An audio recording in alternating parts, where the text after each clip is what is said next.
ஒழுக்கக்கேடாக இருக்கிறாரு. இங்கே என்ன நடக்குன்னா, ஒரு பக்கம் பரிசுத்த ஊழியம், இன்னொரு பக்கம் அசுத்த வாழ்க்கை. You understand what I'm saying? இது ரெண்டும் ஒன்றா சேர முடியுமா? முடியாது. ஆனால் மக்கள் அதை ஏற்றுக்கொள்கிறாங்க. நீங்கள் நிறைய பேர் ஏற்றுக்கொள்கிறாங்க. என்ன சொல்கிறாங்க தெரியுமா? நீங்கள் அவர் பர்சனல் லைஃபாக பாருங்கள், மினிஸ்ட்ரியாக பாருங்கன்றாங்க. You're just doing a conflict of interest there. ஏன்னா தேவன் அப்படி ரெண்டாக பிரித்து பார்க்கறது இல்லை. அப்பா உன் பர்சனல் லைஃப்பை நீ ரூம்குள்ளே வச்சுக்கப்பா, நீ என்னென்ன அக்கிரமம் பண்ணிட்டு என்ன அநியாயம் பண்ணிட்டு வேணா நீ வாழ்ந்துரு, சர்ச்சுக்கு வரும்போது கை கழிட்டு வந்துரு நான் சொல்கிறாரு. இல்லை, ஆவி ஆத்துமா சரீரம் எல்லாம் எப்படி இருக்கணும்? பரிசுத்தமாக இருக்கணும். நமக்கு முடியலன்னு சொல்லிட்டு போயிடலாம். அதுக்கு நம்ம கிருபை அது இதுன்னெலாம் பேசிட்டு ஆண்டவருடைய தயவை வேடிக்கையாக்கிடக்கூடாது. நம்ம we should not make fun of God. ஏன்னா நமக்கு we have become more used to compromising. பலியை செலுத்துகிறவன் எப்படி இருக்கணும்? அவன் பரிசுத்தப்படுத்தப்பட வேண்டும். நீங்கள் 2 Chronicles chapter 30 verse 17, 2 நாளாகமும் 30ஆம் அதிகாரம் 17ஆம் வசனத்தை நீங்கள் வாசிப்பீர்களானா, 30 verse 17, 2 Chronicles chapter 30 verse 17 பார்க்கும்போது, சபையிலே அநேகர் தங்களை பரிசுத்தம் பண்ணி கொள்ளாதிருந்தார்கள், ஆகையால் சுத்தமில்லாத எல்லாரையும் கர்த்தருக்கு பரிசுத்தம் பண்ண லேவியர் அவர்களுக்காக பஸ்காவின் ஆட்டுக்குட்டிகளை அடிக்கும் காரியத்தை விசாரித்தார்கள். அப்போ சில பேர் பரிசுத்தம் பண்ணாமல் இருந்தவங்களை அந்த மினிஸ்ட்ரியை செய்கிறதுக்கு முன்னால் முதல்ல சாங்க்டிஃபை பண்ணியிருக்காங்க. எப்படி சாங்க்டிஃபை பண்ணாங்கன்னா, அவங்களுக்காக சில அனிமல்ஸை அவங்க ரத்தம் சிந்த வைத்து அதன் வழியாக அவங்கள பரிசுத்தப்படுத்தணுன்ற சில மோசைக் லாஸ் இருந்தது. மோசேயினால் கொடுக்கப்பட்ட கற்பனைகள் இருந்தது. அவங்க அசுத்தமாக வரக்கூடாது, பரிசுத்தமாக தான் ஆராதனை செய்யணும் அப்படின்னு அவங்களுக்கு அறிவிக்கப்பட்டது. அதனால் அவங்க தங்களை பரிசுத்தப்படுத்துறதுக்கு சில பலிகளை செலுத்தி தங்களை சுத்திகரிச்சுட்டு தான் என்ன பண்ணாங்கன்னா தேவனை ஆராதிக்கணுன்ற நிபந்தனை அவர்களுக்கு இருந்தது. நல்லா கவனிங்க. அதாவது அவங்க தேவனுக்கு வர்ஷிப் பண்ணும்போது முதல்ல தங்களை பரிசுத்தப்படுத்திக்கணும்னு ஆண்டவர் சொல்லியிருந்தார். They have to be holy. ரெண்டாவது அவங்களுடைய வெசல்ஸ் இருக்குல்ல, அவங்க யூஸ் பண்ணுற அத்தனை வெசல்ஸையும் they have to sanctify it. All the instruments have to be sanctified. அவங்க வர்ஷிப்க்கு யூஸ் பண்ணுற எல்லா பனிமுட்டுகளையும் என்ன செய்யணும்? சாங்க்டிஃபை பண்ணணும். மூணாவது அவங்க பலி செலுத்துகிற மிருகங்கள் இருக்குல்ல, அது கூட ஃப்ளாலெஸ்ஸாக இருக்கணுன்றது ரொம்ப முக்கியம். ஃப்ளாலெஸ் இருக்கு. அதனால தான் நீங்கள் மல்கியா புஸ்தகத்தில் வாசிக்கும் போது ஆண்டவர் சொல்வார், நான் தேவன் ஆனால் என்னுடைய கனம் எங்கே? Where is my honour? If I am God, where is my honour? என்னுடைய கனம் எங்கே? நீங்கள் எனக்கு நீங்கள் பலி செலுத்த வரும்போது நீங்கள் என்ன பண்ணுறீங்க அப்படின்னா, நீங்கள் கால் உடைஞ்சு போனது, நசல் கொண்டது, முடமானது, குருடான மிருகங்களெல்லாம் என்கிட்ட கொண்டு நீங்கள் கொடுக்குறீங்க. ஆனால் இதே மாதிரி உங்கள் எஜமான்ட்ட போய் கொடுப்பீங்களா? உங்கள் அதிபதிகிட்ட போய் கொடுப்பீங்களா? அவன் ஏற்றுக்கொள்ளுவானா? அப்போ நீங்கள் என்கிட்ட கொண்டு வரும்போது நீங்கள் என்ன ஆனர் பண்ணலை, உங்களுடைய சாக்ரிஃபைஸ்னால நீங்கள் என்ன பண்ணலைன்னா என்னை ஆனர் பண்ணலை அப்படின்னு சொல்கிறாரு. ஏன்னா நீங்கள் வாசித்து பாருங்கள், 1ஆம் அதிகாரம் மல்கியா புஸ்தகம் 1ஆம் அதிகாரம் 13ஆம் வசனம் பாருங்கள். 13ஆம் வசனத்தில், இதோ இது எவ்வளவு வருத்தம் என்று சொல்லி அதை ஒரு திறனமாய் பேசி பீருண்டதையும் கால் ஊனமானதையும் நசல் கொண்டதையும் கொண்டு காணிக்கையாக செலுத்துகிறீர்கள் என்று சேனைகளின் கர்த்தர் சொல்லுகிறார். அதை உங்கள் கைகளில் அங்கீகரித்து கொள்ளுவேனோ என்று கர்த்தர் கேட்கிறார் அப்படின்னு சொல்லிட்டு அவர் சொல்றாரு, தன் மந்தையில் கடா இருக்கையில் கெட்டு போனதை ஆண்டவருக்கு நேர்ந்து கொண்டு பலியிடுகிற கபடஸ்தன் சபிக்கப்பட்டவன், என் நாமம் ஜாதிகளுக்குள்ளே பயங்கரமாயிருக்கும், என் மகத்துவமான ராஜா என்று சேனைகளின் கர்த்தர் சொல்லுகிறார் அப்படின்னு ஆண்டவர் சொல்லுகிறார். இப்போ இதில் என்னன்னா, அவர் பின்னால் இது பேசும்போது சொல்லுவார், இதே காணிக்கைய கை உடைஞ்சது கால் உடைஞ்சதை கொண்டு போய் உங்கள் ராஜாவுக்கு கொண்டு போய் காணிக்கன்னு கொடுப்பீங்களா? கொடுக்க மாட்டீங்க இல்லையா? அப்போ இருக்க பெஸ்ட்டு தானே கொடுப்பீங்க. அப்போ எனக்கு மட்டும் ஏன் அப்படி கொடுக்குறீங்கன்னு நான் கேட்குறேன். ஸோ பலி செலுத்த வருகிறவனும் பரிசுத்தமாக இருக்கணும், பலி செலுத்தும்படி பயன்படுத்துகிற இன்ஸ்ட்ருமெண்ட்ஸும் சுத்தமாக இருக்கணும், பலி செலுத்தும்படி கொண்டு வந்த மிருகமும் எப்படி இருக்கணும்? சுத்தமாக இருக்கணும். நல்லா கவனிங்க. இது அப்படியே நீங்கள் உங்கள் லைஃப்க்கு அப்ளை பண்ணுங்கள். நம்ம லைஃப்க்கு அப்ளை பண்ணுங்க. தேவனுக்கு ஆராதனையை கொண்டு வருகிற தேவ ஊழியர்களும் எப்படி இருக்கணும்? பரிசுத்தமாக இருக்கணும். நம்ம ஆராதனை செய்வதற்கு பயன்படுத்துகிறது இருக்குல்ல, பாடல்களாக இருக்கலாம், நம்ம பயன்படுத்துகிற இன்ஸ்ட்ருமெண்ட்ஸாக இருக்கலாம், நம்முடைய பிளேயிங்காக இருக்கலாம், நம்முடைய டேலண்ட் இருக்கலாம். இதெல்லாம் எப்படி தான் இருக்கணும்னா பரிசுத்தமாக தான் இருக்கணும். மூன்றாவது, நாம் ஏறெடுக்கிற துதி ஸ்தோத்திரங்கள், உதட்டின் காளையாகிய ஸ்தோத்திர பலி, அது கூட எப்படி இருக்கணும்னா சுத்தமாக இருக்கணும். இதை இப்போ இந்த பரிசுத்தன்ற வார்த்தையினுடைய அர்த்தம் என்ன? What does it mean? What does it mean to be Holi? பரிசுத்த அலங்காரத்தோடு கர்த்தரை தொழுது கொள்வதுன்னா இந்த பரிசுத்தம் அப்படின்ற வார்த்தைக்கு அர்த்தம் என்ன? பரிசுத்தம் அப்படின்ற வார்த்தை ஹீப்ரூவில் குவடோஷ் அப்படின்ற ஒரு வார்த்தையிலேருந்து வருது. QADOSH அப்படின்ற வார்த்தை கடோஷ் அப்படின்ற வார்த்தை ஹீப்ரூவில் ஹோலி அப்படின்ற வார்த்தைக்கு அவங்க யூஸ் பண்ணுற வேர்ட். இந்த கடோஷ் அப்படின்ற வார்த்தையினுடைய அர்த்தம் என்னன்னா set apart for the lord. Set apart, தேவனுக்கென்று பிரித்து எடுத்து வைக்கப்பட்டது, அதுதான் பரிசுத்தம். நல்லா கவனிங்க, பரிசுத்தனாலே என்னன்னா சுத்தப்படுத்துறது இல்லை, தேவனுக்கென்று பிரித்து வச்சிருக்கிறேன். I have set it apart for the Lord. இது நான் இப்படி சிம்பிளாக நான் விளக்கலாம். இங்கே பாருங்க, இப்போ இங்கே ஒரு கப்பு இருக்குது, இது ஒரு கண்டெய்னர், இது கரெக்டாக. இது எனக்கு தாக எடுக்கும் போதெல்லாம் காலியாக சுத்தமான தண்ணி இதில் ஊற்றி என்ன பண்ணுறாங்க, எனக்கு சர்வ் பண்ணுறாங்க. இதை நான் குடிக்கிறேன். நல்லா கவனிங்க, இந்த கப்பு இதுக்குள்ளே 200 ml அதோடைய கெப்பாசிட்டி இருக்குது. இந்த 200 ml தண்ணினால் நிரப்புறதுக்கு தான் இதை நம்ம இந்த கப்பை இங்கே வச்சுருக்கோம். It is set apart for this. இதுக்குன்னே இதை பிரித்து எடுத்து, அதே இது இந்த கப்பை எதுக்கும் யூஸ் பண்ணலான்னா, இந்த சர்ச்சை க்ளீன் பண்ணிட்டு குப்பைலாம் சேர்ந்துச்சுன்னா அந்த குப்பையை கூட எடுத்துன்னு இதில் வச்சுட்டு என்ன பண்ணலாம், வெளியே கொண்டு போய் கொட்டலாம். பரிசுத்தம் அப்படின்றது என்னன்னா தேவனுக்கென்று செட்டப்பாட், அது தேவனுக்கென்று பிரித்தெடுக்கப்பட்டு வைக்கப்படணும். அதை நம்ம இஷ்டத்துக்கு என்ன பண்ணக்கூடாது, பயன்படுத்தக்கூடாது. உங்களுக்கு தெரியும், சாலமோனுடைய காலத்தில் தேவனுடைய ஆலயத்தில் பயன்படுத்தப்பட்ட சில பாத்திரங்கள் இருந்தது. அது ஒன்லி ஃபார் காட் சர்வீஸ்ன்னு சொல்லி அதை கான்சிக்ரேட் பண்ணி வச்சுருந்தாங்க. ஆனால் ஒரு நாள் என்ன நடந்துச்சுன்னா, நேபுகாத் நேச்சார் வந்தார். அந்த என்டையர் டெம்பிள் என்ன பண்ணிட்டாரு, சூறையாடிட்டு போயிட்டார், எல்லாத்தையும் எடுத்துகிட்டு போயிட்டார் பாபிலோனுக்கு. நேபுகாத் நேச்சாரோட பையன் என்ன பண்ணான் தெரியுமா, அந்த தேவனுக்கென்று கான்சிக்ரேட் பண்ணி ஹோலியாக செட்டப்பாட் பண்ண அதே வெசல்ஸில் அவன் குடி ஊற்றி குடித்தான், திராட்சை ரசம் ஊற்றி அவன் குடித்து கொண்டாடினான்.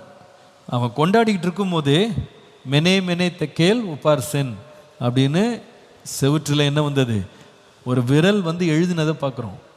உன்னுடைய ராஜ்ய பாரம் இன்றைக்கு உன்னை விட்டு எடுத்துக்கொள்ளப்படும், அதை பிரிச்சிருவேன் நான் சொல்லி ஆண்டவருடைய கோபாக்கினை இறங்குச்சு. ஏன் கர்த்தர் கோபமானார்னா, இந்த பாத்திரத்தை நீ எடுத்துகிட்டு வந்துட்ட, ஆனால் இவ்வளோ நாள் சும்மா இருந்துச்சு, இப்போ நீ என்ன பண்ணுறன்னா எனக்கென்று பிரித்தெடுத்து வைக்கப்பட்ட பாத்திரத்தில் நீ என்ன பண்ணுற, உன்னுடைய பாவ காரியங்களை உன்னுடைய அசுத்தங்களை கொண்டு போய் அதில் ஊற்றி வைக்கிற. அப்போ கர்த்தருக்கு அது கோபம் மூழுது.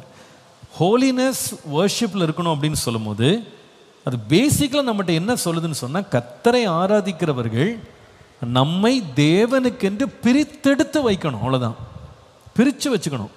இது கர்த்தருக்கென்று நான் வச்சிருக்கிறேன், இதை நான் மற்றதுக்கு என்ன பண்ண மாட்டேன், யூஸ் பண்ணவே மாட்டேன், இது தேவனுக்கு உகந்தது. அதே போல தான் ஆண்டவர் நம்மளை பார்க்கும்போது என்ன சொல்கிறாருன்னா, நம்மளை ஆலயமாக பார்க்குறாரு. ஆலயமாக பார்த்துட்டு என்ன சொல்கிறாருன்னா, சண்டே மட்டும் நான் க்ளீனாக இருப்பேன், மண்டே டு ஃப்ரைடே நான் என் இஷ்டத்துக்கு என்ன வேணா பார்ப்பேன், என்ன வேணா கேட்பேன், என்ன வேணா செய்வேன்னா, ஆண்டுக்கார உனக்கு யார் இந்த பர்மிஷன் கொடுத்தா? So you are suppose to be set apart. நீ எனக்குன்னு செட்டப்பாட் ஆகணும். இது கொஞ்சம் ரொம்ப நிதானிக்க வேண்டிய, யோசிக்க வேண்டிய, பயப்பட வேண்டிய ஒரு காரியம். இன்றைக்கி நிறைய பேர் நம்ம எங்கே ஹோலினஸ் எங்கே மெயின்டைன் பண்ண ட்ரை பண்ணுறோன்னா, only on Sundays or only during a worship event. ஓ இன்றைக்கி நான் வர்ஷிப் நடத்த போகிறேன், அல்லது வர்ஷிப்பில் பாட போகிறேன், அல்லது வர்ஷிப்போட ஆக்டிவிட்டியில் நான் இன்வால்வ் ஆக போகிறேன், இன்றைக்கி நான் ஹோலியாக இருந்துருவேன் அப்படின்னு கால் எழும்பி கடன் பாத்திரலாம் கழுவேன். நேற்றுக்கு வரைக்கும் என்ன பண்ணிட்டு இருந்தப்பா, இதில் மண்ணு நிரப்பி வச்சுருந்தேன்னு சொன்னால் எப்படி இருக்கும்? கர்த்தர் சொல்கிறாரு, இல்லை நான் உன்னை வாடகைக்கு எடுக்கல, உன்னை சொந்தமாக வாங்கிட்டேன், நான் I purchased you with my blood, ரத்தத்தினால் உன்னை நான் வாங்கிட்டேன், நீ என்னுடையவன், நாம் நம்முடையவர்கள் அல்ல, நாம் அவருடையவர்கள். அப்போ அவருக்குன்னு மட்டும் நம்ம செட்டப்பார்ட்டாக இருக்கணும் அப்படின்றது ஆண்டவர் விரும்புகிறார். இதில் இந்த ஹோலினஸ் பற்றி அவர் பேசும்போது 1 தெசலோனிக்கர் 5:23 பார்க்கும்போது அந்த பரிசுத்தம் அப்படின்றத 3 ஏரியாவில் அவர் எதிர்பார்க்குறார். 1 தெசலோனிக்கர் 5:23, 1 Thessalonians 5:23, சமாதானத்தின் தேவன் தாமே உங்களை முற்றிலும் பரிசுத்தமாக்குவாராக. அதில் சொல்கிற வார்த்தையை பாருங்க, உங்கள் ஆவி, ஆத்துமா, சரீரம் முழுவதும் நம்முடைய கர்த்தராகிய இயேசு கிறிஸ்து வரும்போது குற்றமற்றதா இருக்கும்படி காக்கப்படுவதாக. எல்லாரும் சேர்ந்து ஒரு முறை வாசிங்க, சமாதானத்தின் தேவன் தாமே உங்களை. அதில் என்ன ஃபஸ்ட்டு என்ன பரிசுத்தான அவர் சொல்ல, முற்றிலும். எல்லாரும் சொல்லுங்க, டோட்டல். அதாவது இதில் ஒரு பார்ட் மட்டும் நான் பரிசுத்தமாக வச்சுக்கிறேன், ஒரு பார்ட் பரவாயில்ல எனக்குன்னு வச்சுக்கிறேன் கிடையாது.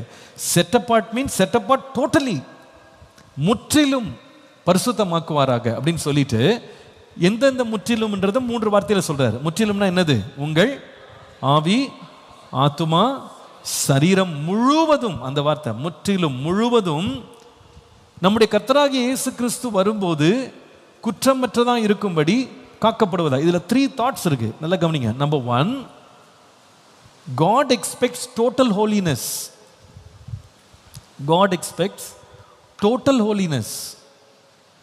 இன்னொரு விதமாக சொன்னா, God is expecting us to be exclusively holy, exclusively set apart for God. எழுதுங்க அந்த வார்த்தையை. God expects us to be exclusively set apart for God. Exclusively, அதாவது முற்றிலும் நம்மை பரிசுத்தமாக இருக்கணும்னு விரும்புகிறார். எக்ஸ்க்ளூசிவ்னு சொல்லும் போது ஆவியும் சரி, ஆத்மாவும் சரி, சரீரமும் சரி, இதில் எதுலையுமே காம்ப்ரமைஸ் கிடையாது. Everything my in and out ஆண்டவருக்குன்னு செட்டப்பார்ட்டாக இருக்கணும் அப்படின்னு சொல்கிறார். That's number 1. புரியுதுங்களா? இது நம்ம இன்னும் கொஞ்சம் எக்ஸ்பிளைன் பண்ணோம் அப்புறமா. முற்றிலும் பரிசுத்தமாக இருக்கணும். 2வது பாருங்க, அதே வசனத்தில் இன்னொரு முக்கியமான வார்த்தை சொல்லப்பட்டிருக்கு. 1 தெசலோனிக்கர் 5:23, இந்த எக்ஸ்க்ளூசிவ் ஹோலினஸ், எக்ஸ்க்ளூசிவாக செட்டப்பாட் அப்படின்றது எது வரைக்கும் அப்படின்னு சொன்னால், கர்த்தராகிய இயேசு கிறிஸ்து வரும்போது குற்றமற்றதா. அப்போ it is not only exclusively set apart. Number 2, set apart till the end.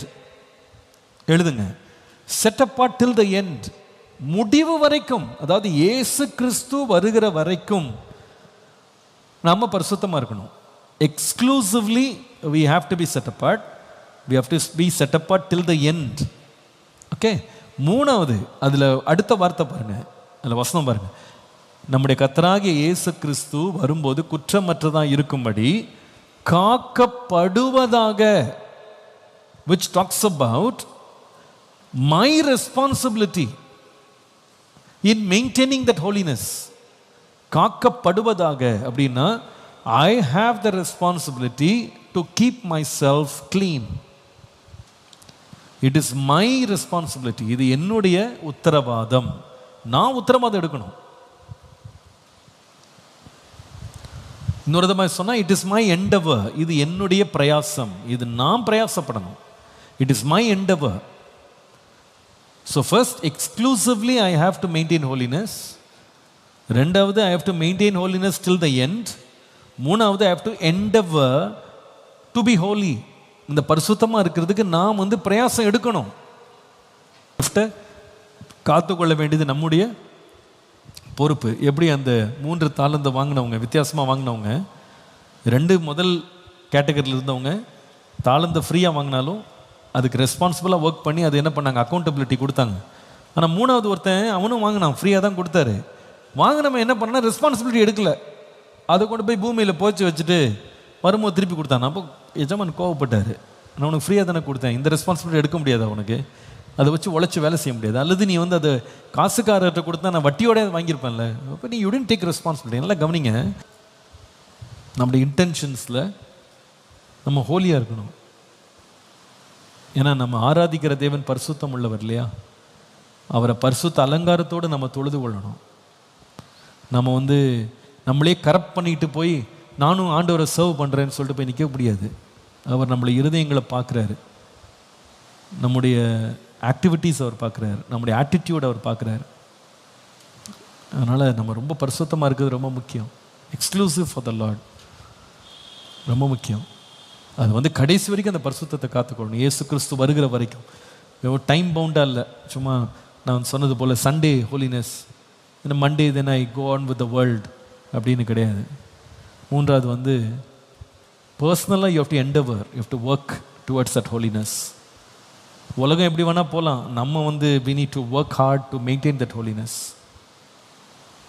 இப்போ இதில் இந்த கப்பை நீங்கள் சும்மா வச்சா கூட ஓப்பன் பண்ணி வச்சிங்கன்னா நாளைக்கு வந்து பார்த்தீங்கன்னா தூசியெல்லாம் ஒட்டிடும்.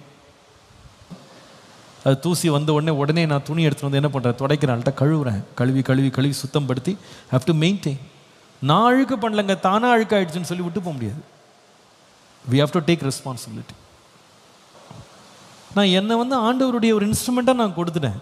கர்த்தரை ஆராதிப்பேன், கர்த்தரை தொழுது கொள்ளுவேன். அப்படி தொழுது கொள்ளுவேன் நான் சொல்லிட்டு நான் ஒரு நாள் ஒரு ஊழியத்தை செஞ்சுட்டு அடுத்த நாள் நான் வந்து உலகத்துக்காக நான் பாடினேன்னா அது தேவனுக்கு பிரியமாக இருக்குமான்னு யோசித்து பாருங்க. கண்டிப்பாக இருக்காது இல்லையா? ஏன்னா அங்கே பாடப்படுகிற பாடல்கள் வந்து இச்சையை தூண்டுற பாட்டு, அது மனுஷனுடைய காதுக்கு இனிமையான பாடல்கள். பாவத்தை கூட அது பரிசுத்தம் போல காண்பித்து புகழ்ந்து பாடுற பாடல்கள் இருக்குது. அப்போது நான் வந்து அதை நான் சம்மந்தப்படுத்த முடியாது இல்லையா?